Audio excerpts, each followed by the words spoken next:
Thank you so much. What an honor to be here in this space, in this building, where so many of my heroes have spent time. I was saying before that this book is very much consonant with the themes and the arguments that this institution has been making. What I wanted to do is tell you a little bit about how I got to this book, and then talk a little bit about its argument, and then we'll open it up to a conversation. The roots of this book date back actually to my book, The Ghost Map, which I wrote in 2005. And I'd come to the story of the Ghost Map because I kept encountering this wonderful story set here in London, not very far from this building, from a number of different angles. I kept kind of bumping into it in my various meanderings in life. And it's a story of the famous cholera outbreak in Soho in 1854, and the brilliant Dr. John Snow and the map that he made of that outbreak. And the way I had conventionally been told the story was that there's this terrible outbreak of this disease, cholera, that no one really understands. All the authorities think that the cholera is caused by the poisoned air and the miasma theory of the day, which of course was absolutely wrong. And in the middle of this terrible outbreak in Soho, this brilliant kind of visionary physician comes into the belly of the beast of the epidemic and starts investigating where people are dying. And he creates a map of the outbreak and kind of marks the points at which people have died on this map. And the map points like a kind of flashing arrow to this pump, to this very kind of popular watering hole in the center of Soho at 40 Broad Street. And from that map, he realizes that the cholera must be in the water, not in the air. The authorities have it all wrong. And he goes to the authorities, convinces them to take the handle off the pump, and the world has changed. The London sewers are built, water systems are purified in cities all over the world, and cholera is eliminated as a scourge of cities in the developed world. A great story of triumph. I thought, this is wonderful. It'll be like a Victorian episode of CSI. People will, it's got a page-turner kind of component to it. And so I decided to write a book on it, and when I sat down to actually research the story, it turns out that everything that I just told you is untrue. That in fact, Snow had the idea of the Waterborne Theory for 6 full years before he actually got involved in the Soho outbreak. And it had been this kind of hunch that he'd been working on for an extremely long time, almost half a decade. And he, in a sense, the map that he ultimately made was this kind of marketing device for his theory. It wasn't the generation of the theory itself. There was no kind of sudden eureka moment that he had looking at this map. And it turned out that Snow's ability to solve this problem was very much kind of situational and very much dependent on the fact that he was coming at the problem as someone who had a lot of different interests. Cholera was actually just a hobby of his. He was a doctor and an anesthesiologist, and cholera was just something he did for fun on the side. Most of us don't have cholera as a hobby, and when we do tell people about it at a cocktail party, that throws people off a little bit. But he was working on this problem as a kind of side passion. And the other thing that really kind of changed my perspective on all this is that it turned out that Snow had a collaborator.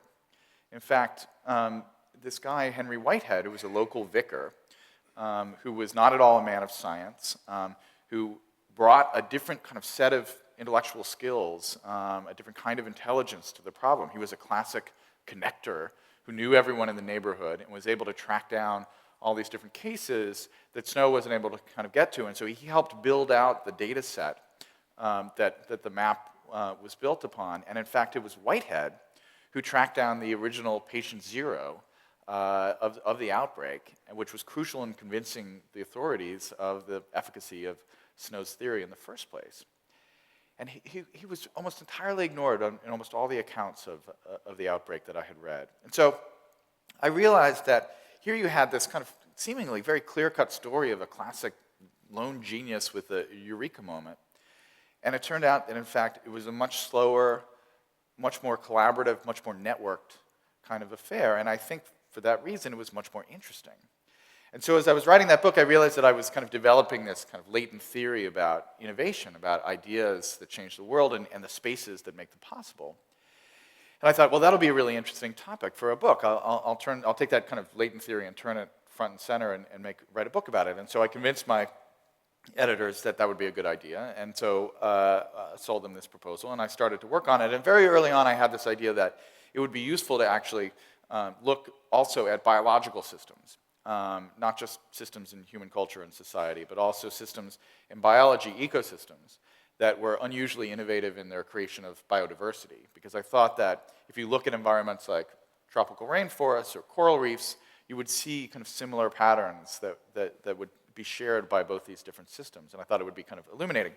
But then I realized when I sat down to write the book that I had set the potential scope of this project so embarrassingly large, right? The book could, and when I'm trying to figure out what to put in the book, it could include any good idea that any human being had ever had in the course of human history, not to mention any interesting life form that had ever evolved in the course of life on Earth, which is, when you sit down with your cup of coffee and Google in the morning, is a little bit daunting, right?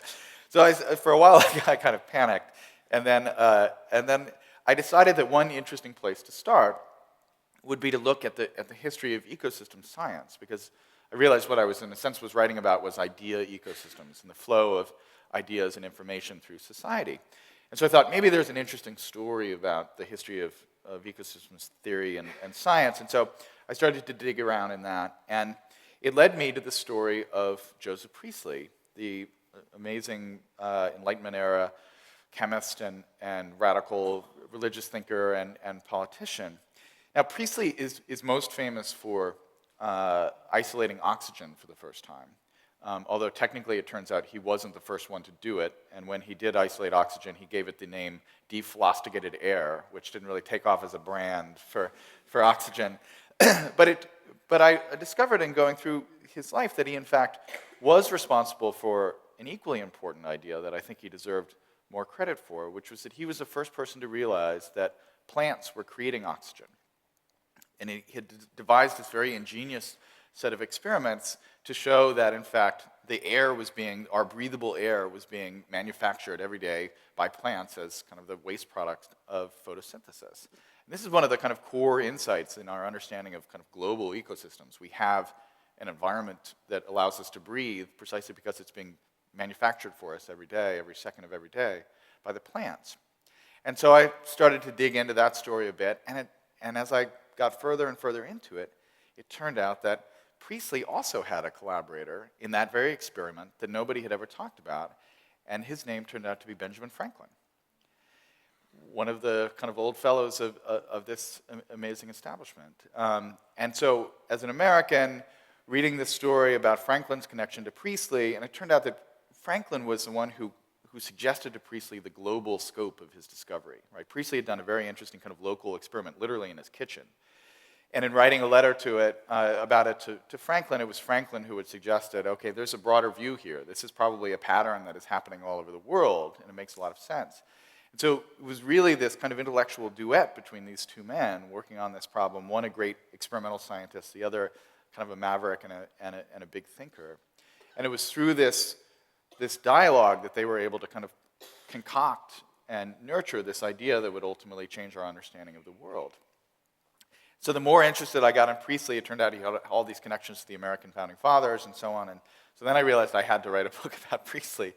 And that became my book, The Invention of Air, which involved that awkward call to your publisher where you say, that big book that you've already paid for about innovation, I think that actually the next book I have to write is a book about 18th century chemistry, which I think is just the ticket for but somehow they let me do it, and it worked out. And so then those two books, in a sense, became case studies leading up to the argument of where good ideas come from. They're kind of long format studies in the environments that created innovation and breakthrough ideas. When I finally did kind of sit down to kind of work on this book, what I found, and the kind of organizing principle I found, was that there were a number of these, what I call kind of patterns, that recur again and again in these environments, both in the natural systems and in the cultural systems. And so in the argument of the book is kind of structured around these 7 patterns. Each pattern is a chapter, and I'll tell you about a few of them. One is one that we've already, in a sense, kind of visited, which is this idea of the slow hunch.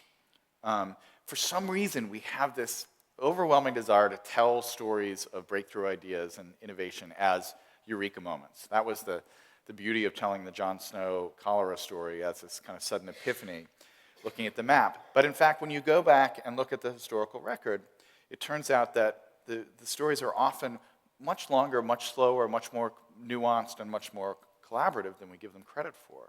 There's a great example of that in the case of Darwin.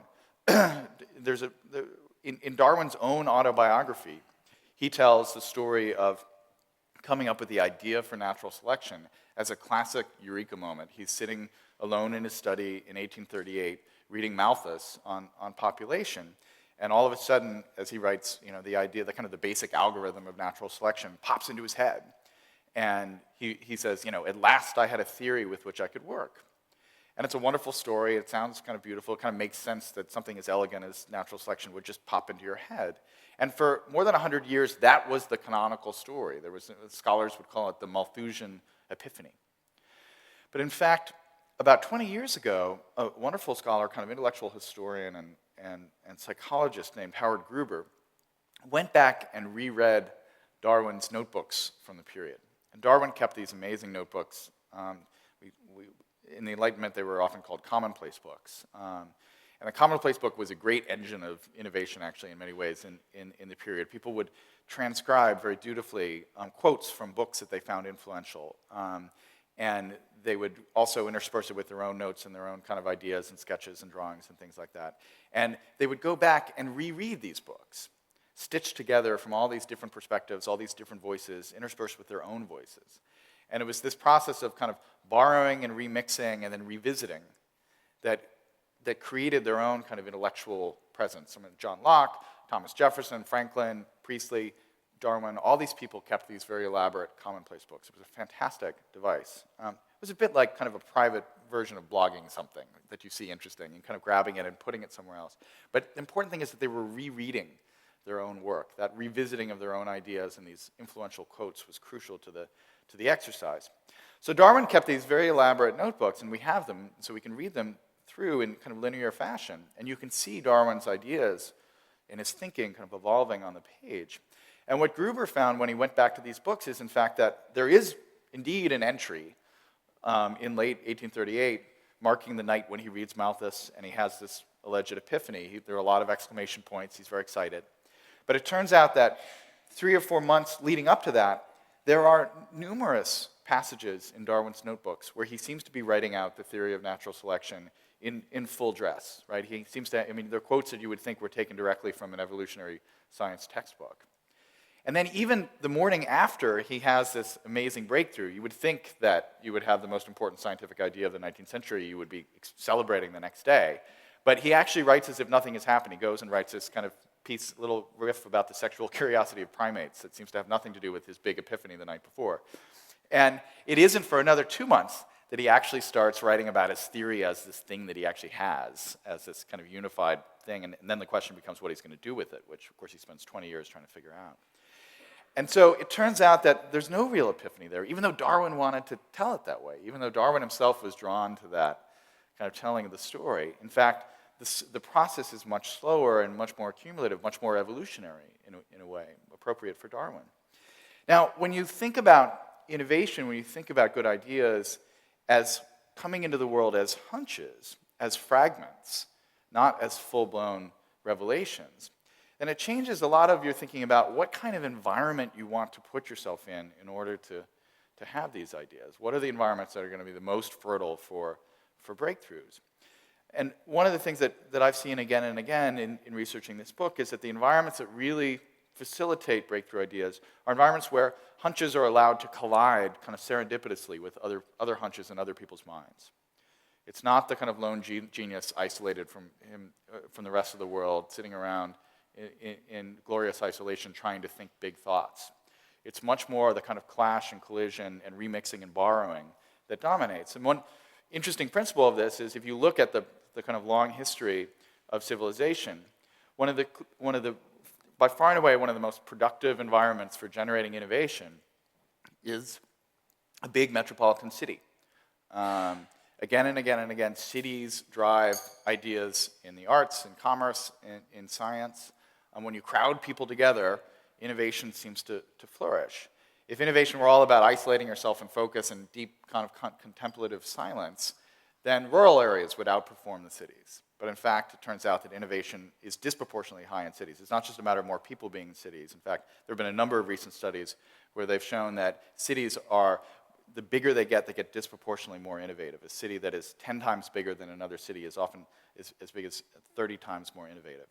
So there's something in that kind of clash and that creative chaos of the urban space that makes new ideas possible. And one of those spaces, which is crucial to the history of this institution and crucial to the history of Priestley and Franklin, is the coffeehouse of the 18th century Enlightenment. I mean, so many important foundations, institutions like the RSA, and great ideas, whether in commerce, whether it's Lloyd's of London, whether it's political movements, religious movements, whether it's scientific breakthroughs, so many innovations from that period have their roots in coffee houses. And I mean, this is partially because people were drinking coffee, right? I mean, up until that point, basically before coffee and tea became mainstream beverages, everyone in England was drunk all day, basically, because it was the healthy thing to drink, because the water wasn't safe, and so people would drink beer and then wine and a little gin and a little wine all day long.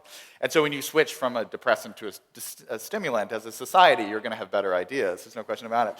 But it's crucially also that the coffee house was kind of a hub where ideas from different backgrounds, from different perspectives, could collide and could form these new kind of configurations.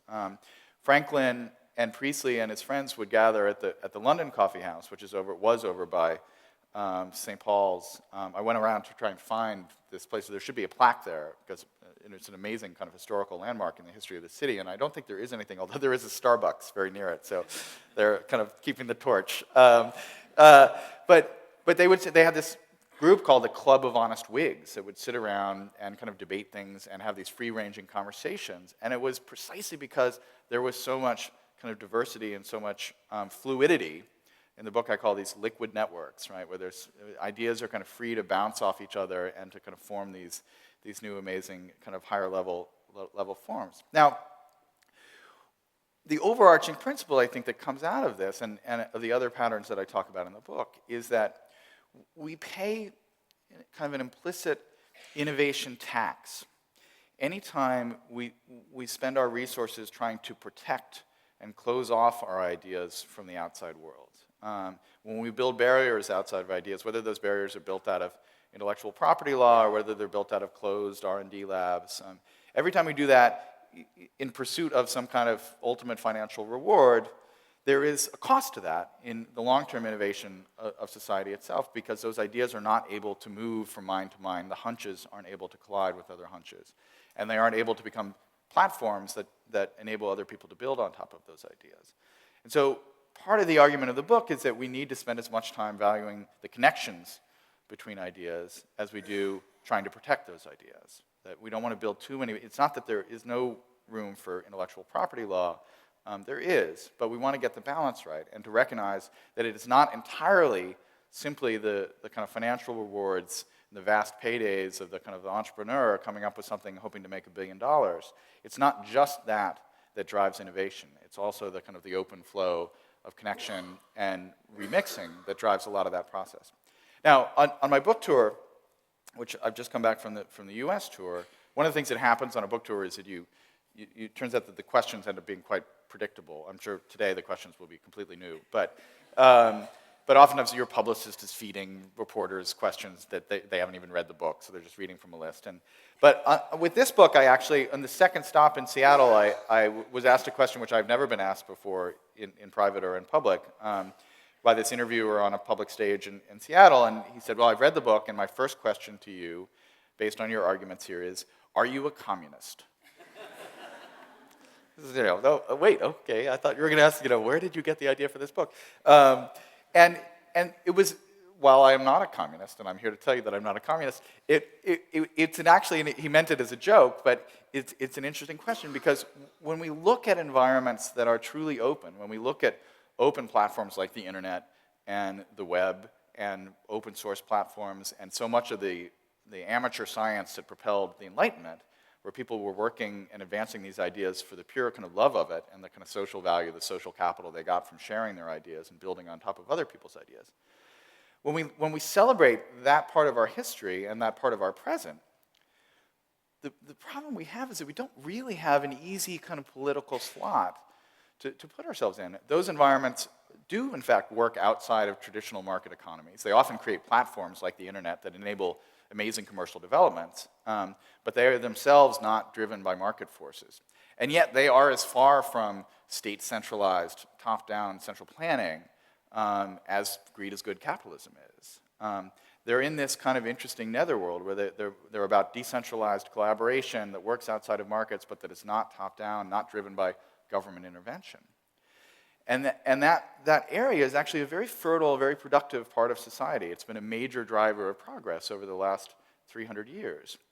And yet when we decide to kind of put ourselves, kind of in defense of it and try and build a set of social political values around that part of the world, we don't quite know where to put ourselves. We're not kind of big government liberals, and we're not kind of decentralized free market conservatives either. And so I'm hoping that one of the things that is emerging in these years as we look at something like the web and the internet that has been so powerful and changed society in so many ways is that we can refine that vocabulary so it gets harder to ask me whether I'm a communist or not, so that by the time the next book tour comes around, I don't have to defend myself against that accusation. And I'll give you just one last story that I think embodies all these issues. And it's a story that begins in 1957, in October 4th of 1957, which is the day that Sputnik launched, speaking of my communist comrades. And Sputnik launches on a Friday. The news breaks in the United States over the weekend, and our story really begins in Laurel, Maryland, quite near where I was born, at a place called the Applied Physics Lab, associated with Johns Hopkins University, where a lot of military work was done. And there are a bunch of kind of physics people in this lab Monday morning, hanging around in the cafeteria, kind of the coffeehouse of the institution. And as you can imagine, news of the first kind of man-made satellite orbiting the planet, this was like nerd heaven, right? They're all excited. They're all geeking out about this news, and they're all excited and talking about what it means and how did they do it and what was it going to mean for the U.S. And there are these two guys, Geyer and Weifenbach, who are hanging out there, and they're 25-year-olds working on their PhDs. And one of them says, hey, has anybody tried to listen for this satellite? It's got to be sending a signal, right? We should be able to pick it up. And so his older colleagues are like, no, I hadn't thought of that. That's a good idea. And it turns out Weifenbach is an expert in microwave reception, and so he's got a little antenna set up with an amplifier. And so he goes back and with his pal Geyer, and they start fiddling with the dials and putting on the headphones. And sure enough, after a few hours, they've actually located this thing. The Soviets made Sputnik very easy to detect at sending a very clear 20 megahertz signal so that people would pick it up, so they wouldn't think it was a hoax, basically. And so they track the satellite, and they're all excited, and people are coming by and listening on the headphones. And then they think, well, this is history. We should be recording this. So they get this big, bulky, reel-to-reel recorder, and they start recording the beep, beep. And they put little timestamps on each of the recordings. And then they start noticing that there's very slight frequency variation from received signal to received signal. And within a couple of days, they realized, gosh, we could probably use the Doppler effect to figure out how fast this satellite is moving. That's pretty cool. And so they run some numbers, and they figure out the kind of velocity of the satellite. And then a few days later, they realized we could probably look at the slope of the changes in that frequency to calculate the points at which it's closest to us and the points at which it's furthest from us. So then they get permission to use the giant new Univac computer that they bought. That's like this room-sized computer. And they get a little time on that, and they do some more of the numbers. And before long, with a little bit of help of some people in the APL, they've calculated the exact trajectory of this satellite around the planet just from this tiny little signal. And so they think that's pretty cool, and they're excited about it. No real point to it. And then they get this call from Frank McClure, who's the head of the APL, and he kind of pulls them into his office and closes the door ominously and says, guys, so I have to ask you a question. You guys have figured out an unknown location in space from a known location on the ground. And my question is, could you do it the other way?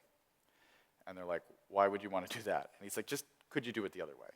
And could you figure out an unknown location on the ground from a known location in space? And they're like, let us go think about it. And so they come back and they say, yeah, actually, we think it might even be slightly easier. And so McClure says, well, that's really good news, because you see, I have these nuclear submarines. And it turns out to be very difficult to get your missiles to land right on Moscow the way you want them to if you don't know where your submarine is in the middle of the Atlantic Ocean. And so we've got this theory that we could throw up some of these new satellites and use them to figure out the exact location of our submarines and our missiles to be better at bombing Moscow. And that is the story of how GPS was born, right? And you know where this is going. I mean, you know, over time, for a long period of time, it's a very closed platform created entirely by the military, but it opens up in the mid-'80s, becomes available to civilian use, gets more and more accurate over that period of time. Meanwhile, there's all this amazing miniaturization technology, and computers are showing up on very small devices, and all this geographic information is exploding on the open platform of the World Wide Web. And now, 40, 50 years later, I guarantee you most of the people in this room are sitting there with a device in your pocket that is talking to the descendants of those satellites. And in fact, I would suspect, you know, more than a few of you have used said device and said satellite to locate a nearby coffeehouse sometime in the last few weeks, right? And that is the power of these kind of open emergent systems, and the power of innovation when you create environments where these ideas can be taken in new directions, where they can be built upon and combined and put in new places. You think you're fighting the Cold War. You think you're first following this little hunch that has no real point. Then you're fighting the Cold War. And then eventually you're just helping somebody find a soy latte somewhere, right? And so I think that if we allow ourselves to recognize the power of those platforms and to recognize the new amazing uses and directions they can be taken towards, if we open them up and make these kinds of connections, that's something we're all going to be better off, whether it's helping us find a coffee house or helping us actually change the world. Thank you very much for listening.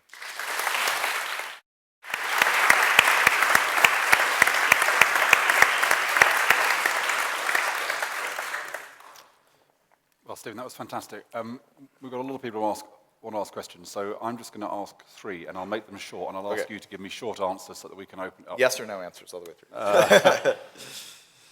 Can you just, I mean, it runs through the book, and it runs through what you said, but I'm just interested in you kind of crystallizing what all of this tells you about the importance of the individual in the process of creativity. Because this kind of question of how important is individual genius is a kind of recurrent issue, fascinating issue. Have you kind of developed a specific take on that as a consequence of the thinking you've been doing? Well, one of the things that's important is that I think it's easy to mistake this argument for an argument for kind of the collective intelligence, or sometimes called the hive mind or the global brain or things like that. And that's not what I'm arguing for. I mean, in fact, I wrote a book, Emergence, about collective decision-making in the formation of neighborhoods and the way that ant colonies work and things like that. It's a very interesting phenomenon. But group intelligence is not very good at coming up with important, groundbreaking ideas. It's not something that it does particularly well. And so what I'm trying to argue here is that there are still individuals in this story. There are still individual minds, and some individual minds are just more talented than other minds, whether it's because of their education or their genes, no doubt, probably a combination. But the point here is that those individual minds don't think in isolation. And it's not that the overall network is smart, in the sense. It's not that the overall kind of collective is intelligent in some kind of group way. It's that the individual becomes smarter because they are plugged into that network, because they have a more diverse set of inputs, a more diverse set of connections, and then they can borrow ideas from other minds and put them to new uses. And that leads me to our second question, which is, we have on our RSA Animate series, the most recently posted lecture is one by Ken Robinson. I don't know if you've come across Ken's work. Yeah, absolutely. And one of the points that Ken makes in this lecture is that when grown-ups work together, it's called collaboration, but when children try and work with other children in school, it's often called cheating. And so his point is that the way in which we do schooling, the kind of individualistic, competitive way we do it, rather than kind of fostering collaboration and these kind of processes that you talk about, is highly problematic. Does your work lead you to kind of have views about the way in which we should be educating children? Well, yeah, there are a bunch of different elements to it. I mean, one is the importance of play, which I've written about a little bit in Everything Bad is Good for You about games. One of the things you see when you read the kind of both the actual words and then words written about someone like Priestley and Franklin, there's an amazing sense of kind of playfulness in what they do. I mean, Priestley would just kind of sit there in his home little lab in his kitchen and just devise these crazy experiments. And he might as well have been building with Legos, and it has that kind of same feeling. Like, what if I took a frog, cut off its air supply, and then poured this over the frog, and it's like, oh. And he was a brilliant kind of generator of novel combinations. He wasn't actually a great theorist of what he would discover, but it was that playfulness that kind of pushed him in all these new directions. And so finding environments where you can do that. The other thing I think is really interesting in terms of the educational space is this book, and really all my books, are one of the core values is multidisciplinary thinking, right? That you need to be able to cross disciplinary lines to make connections. And schools should be a space where that's wonderfully available to kids because they are being taught a lot of disciplines, but they tend to be segmented. Now you're in math class, now you're in biology class, now you're in economics.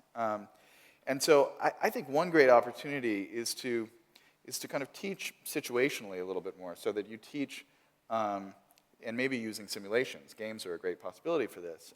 Let's say you teach the Revolutionary War, what we call the Revolutionary War, and the core part of the class is a simulation of the conflict. But in the sense playing that simulation, you're talking about geography, you're talking about the economics of the situation, you're talking about the physics of the gunpowder that the French gave the Americans that enabled us partially to win the war, you're talking about the kind of the actual history of events. I mean, when you run a simulation, one of the problems is that occasionally the British win in the simulation, so you have to also teach the facts as part of it, right? But because games have that great power to kind of pull people in, I think the kids would run to school every morning to be a part of this, and they would be learning about these forces and these principles embedded in an actual kind of real-world example, rather than just taught as a series of kind of isolated lectures. So I think there's a great opportunity there, and I know Zirkan is advocating a lot of those things, which has been great. My final question is, you're not a communist. But you are a Democrat, which seems to be a distinction that's lost on a lot of your countrymen at the moment. This question of openness in society,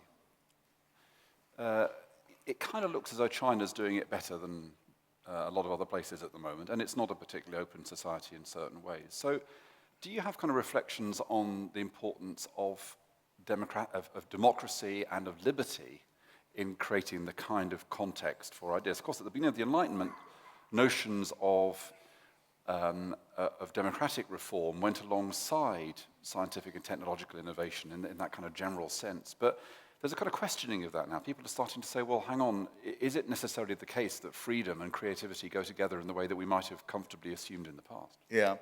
I think that freedom and creativity clearly go together, and we don't, just because we botched some of our democratic projects, we don't want to throw it all out.